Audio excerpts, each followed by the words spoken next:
mga kwento ng pag-ibig, kwento ng buhay, at kwento ng pag-asa. Hatid sa inyo ng Moment of Romance.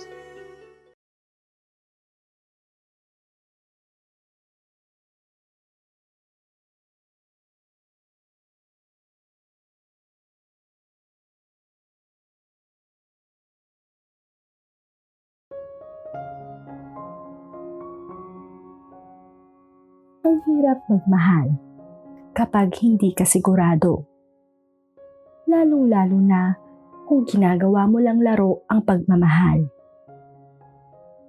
Ako, aaminin ko na nakasanayan ko ng manloko ng babae at paglaruan ang kanilang mga puso. Pero na-realize ko na masakit din pala ang maloko at paglaruan ang iyong puso ng babaeng pinakamamahal mo. Ako nga pala si JM, 23 years old at simpleng babaero noon. Nais ko sanang ikwento sa inyo ang mga pangyayari na aking naranasan pagdating sa pag-ibig na kung saan ay naging babaero ako sa mahabang panahon. Hanggang sa lahat ng aking maling ginagawa ay bumalik sa akin nang saktan at lokohin ako ng babaeng lubos kong minahal. Hi baby! Pagbati ko sa aking babae o side chick ba kung tawagin nang minsang makita ko ito sa isang mall. Aaminin ko kasi ay simula nung naging high school ay naging babaero ako. Dahil na rin siguro sa impluwensya ng mga barkada. Kaya ako nagkaganito. Sa kanila kasi ko humingi ng payo nang nag-break kami ng kauna-unahang kong jowa. At alam nyo ba kung ano ang naging payo nila sa akin? Huwag daw akong makontento sa iisa lamang. Dapat daw ay may reserba ako. Dahil kung sakali man na break-in ka ng isa, ay mayroon ka agad kapalit. Nakakatawa mang isipin, pero sinunod ko ang kanilang payo. Kaya naman heto hanggang ngayong kolehiyo na ako at malapit nang makapagtapos sa pag-aaral, ay patuloy ko pa rin ginagawa. Nung una ko kasi itong ginawa, ay nasiyahan ako. Napasabi pa nga ako sa mga barkada ko ng, "Tama nga kayo mga buddy." Dahil nung nag-break kami ng girlfriend ko noon ay hindi ko ininda. Dahil mayroon akong isang side chick noon.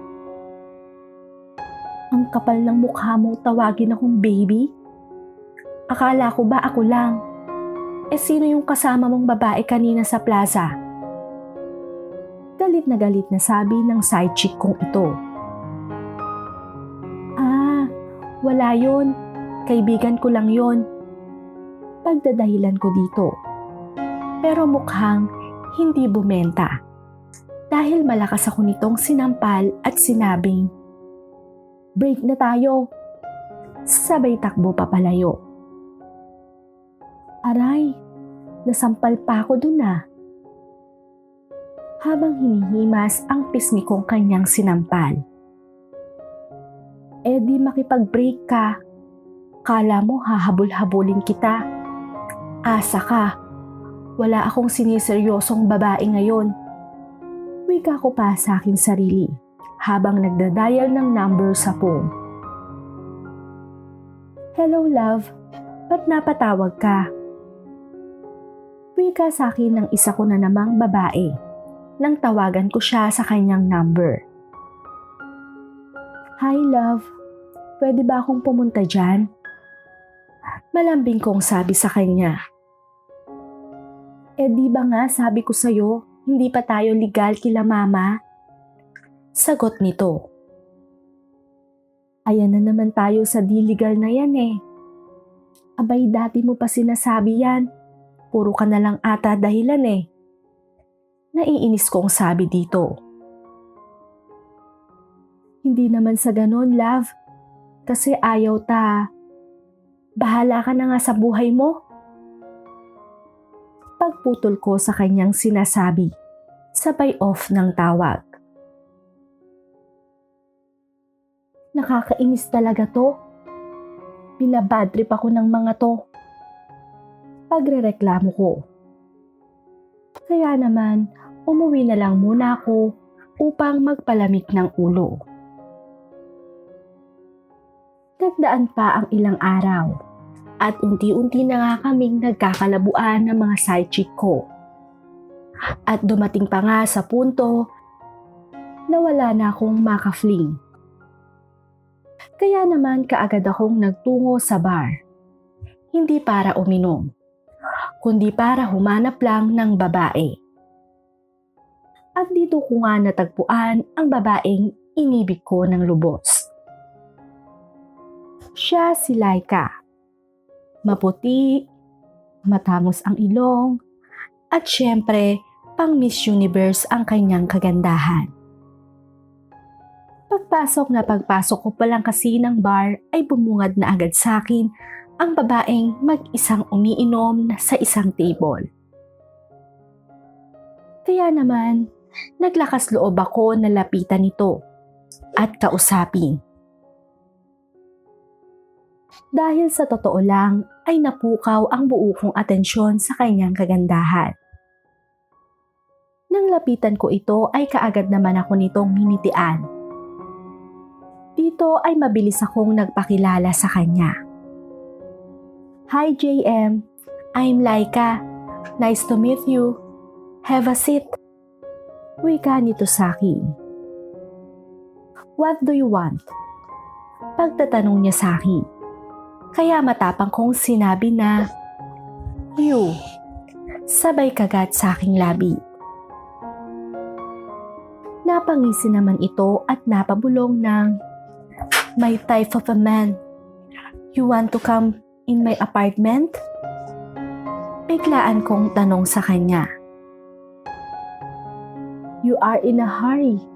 But yeah, sure, I accept your invitation. Sagot naman ito. Kaya mabilis na kaming lumabas ng bar upang magtungo sa aking apartment. Dito ay sinimulan namin ang pag-uusap tungkol sa aming mga sari-sariling buhay. Habang siya ay nagkikwento ay titig na titig ako sa kanyang mukha dahil sa kagandahang taglay nito. At isa pa, lahat ng katangian ng babae na gusto ko ay nasa kanya. Why are you looking at me? Tanong nito sa akin. Because you're so beautiful and I love you. Wika ko dito dahil nakainom na rin ako nung mga oras na yon. Kaya naman pagkasabi ko na to, ay akma ko na siyang hahalikan. Pero mabilis ako nitong napigilan ng kanyang daliri. Court me first. I want a serious relationship for now, okay? Dahilan nito. Kaya naman aking sinabi sa kanya na lahat ay aking gagawin. Mapasakin lang siya. You try, JM. Goodbye. Pagpapaalam nito bago lumabas sa aking apartment. Paglabas pa lang nito ay bigla-bigla akong nagtatalon sa aking kwarto. Dahil mukhang nakita ko na talaga ang babaeng para sa akin. Wala nang laro-laro. Seseryosohin ko na to. Pulong ko pa sa aking sarili habang nakangiting nakatingin sa salamin. Kaya naman kinabukasan pa lang ay sinimulan ko ng ligawan si Laika. Araw-araw ay dinadalhan ko ito ng bulaklak at chocolates na kanyang gusto. Palagi ko rin itong pinagsisilbihan sa tuwing ako ay bibisita sa kanya. Lahat din ng kanyang hiling ay aking ibinibigay.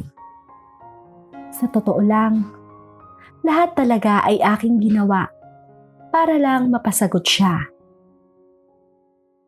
Tumagal ng halos 1 taon ang ganitong gawain bago ko makuha ang matamis niyang pagsagot sa akin. At kami ay naging magkarelasyon. Are you happy? Wika ni Laika matapos niya akong sagutin sa araw pa mismo ng aking birthday. Yes, I'm very happy.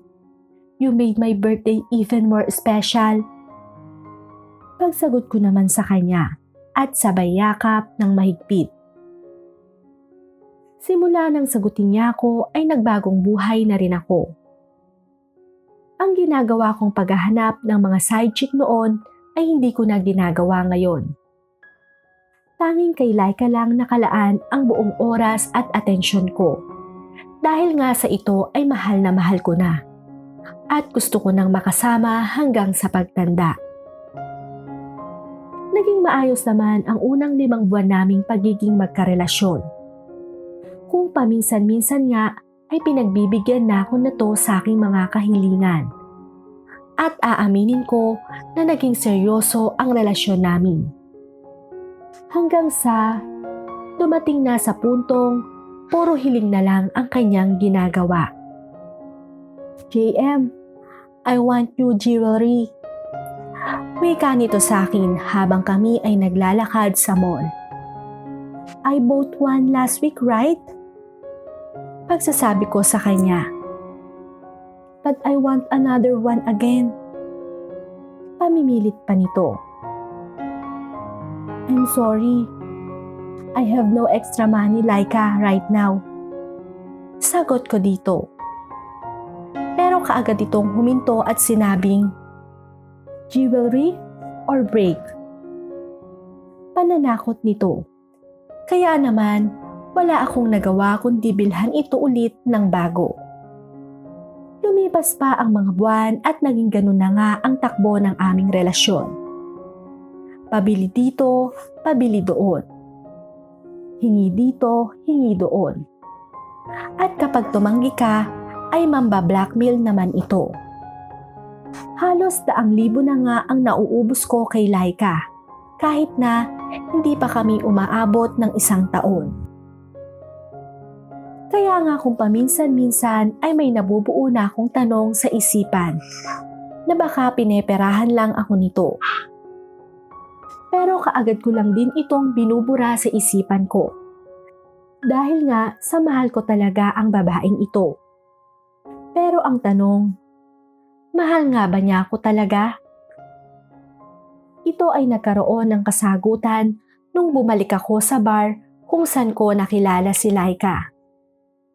Dahil habang ako ay umiinom, isang pangyayari ang gumulat at dumurog sa aking puso. Let's go, babe. Come here.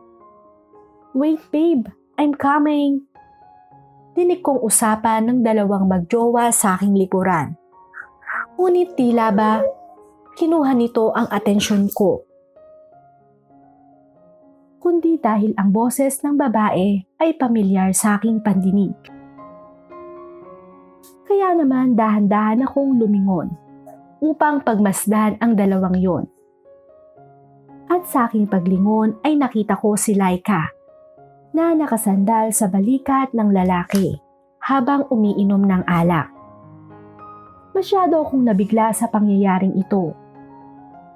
Paulit-ulit kong kinuskos ang mata ko dahil baka namamalikmata lamang ako. Pero hindi eh. Ang babae talagang yon ay si Laika, ang pinakamamahal kong babae. At dala na rin ng emosyon ay mabilis ko silang nilapitan at sinapak ang lalaking kanyang kasama. What's your problem, bro? Galit nang sabi ng lalaki sa akin. Stay away from my girl. Sagot ko naman dito. Pero tinawanan lamang ako nito at sinabing, are you crazy? She's my girlfriend. Kaya dahil dito ay unti-unti akong napatingin kay Laika. Is that true? Mahina akong tanong sa kanya. Inisihan ako nito at sumagot ng, yes, that's true. Sa pagsagot niyang yon ay para bang dinurog nito ang aking puso. Hindi ko rin mapigilan na tumulo ang aking luha. Napaluhod pa nga ako dito habang nagmamakaawa sa kanya, habang hawak-hawak ang kanyang kamay na ayusin namin kung ano man ang naging mali sa relasyon namin. Pero pilot itong kumawala sa aking pagkakahawak. At kasunod nito ang malakas niyang sampal. You are so stupid. I never love you. I just use you to get what I want. I also know your whole personality. I know you are a playboy and now take your own medicine, bitch. Huling katagang sinabi nito bago siya sabay umalis ng kanyang boyfriend. At dahil nga sa pangyayaring yon, aking napatunayan na hindi talaga niya ako mahal at ginamit lamang niya ako para sa kanyang pansariling kapakanan. Siguro ay hanggang dito na lang muna ang maibabahagi kong kwento sa inyo. Sana ay magsilbing aral ito para sa ating lahat, lalong-lalo na sa mga kalalakihan dyan na ginagawa lang laro-laro ang pagkakaroon ng karelasyon. Tatanggapin ko ang mga masasakit na salita na ibabato nyo sa akin. Deserve ko talaga yon dahil manloloko ko. Wag na wag nyo akong tutularan. Alam ko ang mga pagkakamaling nagawa ko. At dito, napatunayan ko na mas malakas gumanti ang karma. At syempre, wag na wag mong gagawin sa ibang tao ang mga bagay na ayaw mong mangyari o maranasan sa iyong buhay. Masakit ang maloko. At mas lalong masakit ang manloko. Hanggang dito na lang. JM.